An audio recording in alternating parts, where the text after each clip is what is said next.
Bonjour à tous et bienvenue sur notre chaîne. Aujourd'hui, on va parler d'un homme qui a littéralement dessiné les contours de nos démocraties modernes, Montesquieu.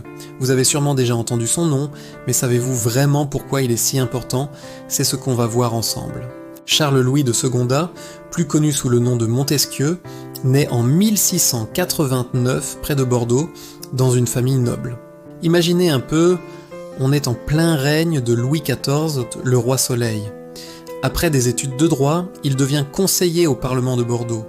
Mais ce n'est pas la carrière de magistrat qui le passionne le plus. Montesquieu est un esprit curieux, un observateur de son temps, et il a des choses à dire. En 1721, il publie un livre qui va faire grand bruit, Les Lettres persanes.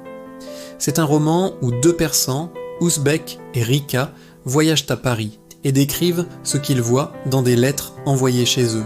Sous ce prétexte exotique, Montesquieu se lâche. Il critique avec beaucoup d'ironie la société française, les caprices de la mode, les incohérences de la religion et surtout le pouvoir absolu du roi. C'est un succès immédiat et un peu scandaleux pour l'époque. Ce livre montre déjà son talent pour l'observation et la critique sociale. Grâce à cette notoriété, il est élu à l'Académie française en 1728. Mais Montesquieu ne reste pas en place, il entame un grand voyage à travers l'Europe.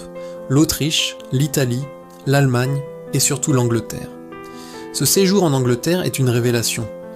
Il y découvre un système politique très différent de la monarchie absolue française. Une monarchie parlementaire où le pouvoir du roi est limité. Cette découverte va nourrir toute sa réflexion future. Et cette réflexion, elle va aboutir à son chef-d'œuvre publié en 1748, De l'Esprit des lois. C'est un livre monumental, le travail de toute une vie.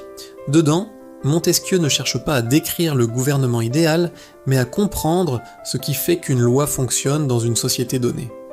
Pour lui, les lois ne sortent pas de nulle part. Elles dépendent de plein de facteurs, le climat, la géographie, la culture, l'histoire, la religion. C'est une approche totalement nouvelle pour l'époque qui fait de lui l'un des premiers sociologues. Mais la grande idée, celle qui a traversé les siècles, est sa théorie de la séparation des pouvoirs. Pour éviter que le pouvoir ne devienne tyrannique, Montesquieu dit qu'il faut le diviser en trois branches indépendantes qui se contrôlent mutuellement. D'un côté, le pouvoir législatif, celui qui fait les lois, comme le Parlement. De l'autre, le pouvoir exécutif, celui qui applique les lois, comme le gouvernement. Et enfin le pouvoir judiciaire, celui qui juge ceux qui ne respectent pas les lois, comme les tribunaux. C'est une expérience éternelle que tout homme qui a du pouvoir est porté à en abuser, écrit-il. Pour qu'on ne puisse abuser du pouvoir, il faut que par la disposition des choses, le pouvoir arrête le pouvoir. Cette phrase résume tout. C'est l'idée d'un équilibre, de contre-pouvoir pour garantir la liberté des citoyens. L'impact de cette théorie est immense.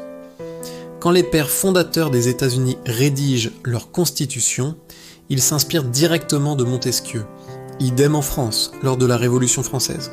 La Déclaration des droits de l'homme et du citoyen de 1789 proclame que toute société dans laquelle la garantie des droits n'est pas assurée, ni la séparation des pouvoirs déterminée, n'a point de constitution. C'est dire à quel point son idée est devenue un pilier de la démocratie. Montesquieu meurt à Paris en 1755 avant d'avoir vu les révolutions que ses idées allaient inspirer, mais son héritage est bien vivant. Il nous a appris que la liberté n'est pas un don du ciel, mais une construction politique fragile qui demande un équilibre constant des pouvoirs. Il incarne parfaitement l'esprit des Lumières, la raison, la critique de l'absolutisme et la recherche d'une société plus juste et plus libre.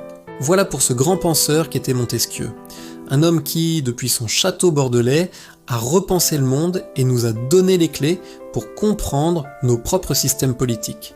J'espère que cette vidéo vous a plu et vous a permis de mieux cerner son importance. Si c'est le cas, n'hésitez pas à laisser un pouce bleu et à vous abonner pour ne pas manquer nos prochaines explorations historiques et philosophiques. Merci de nous avoir suivis et à très bientôt.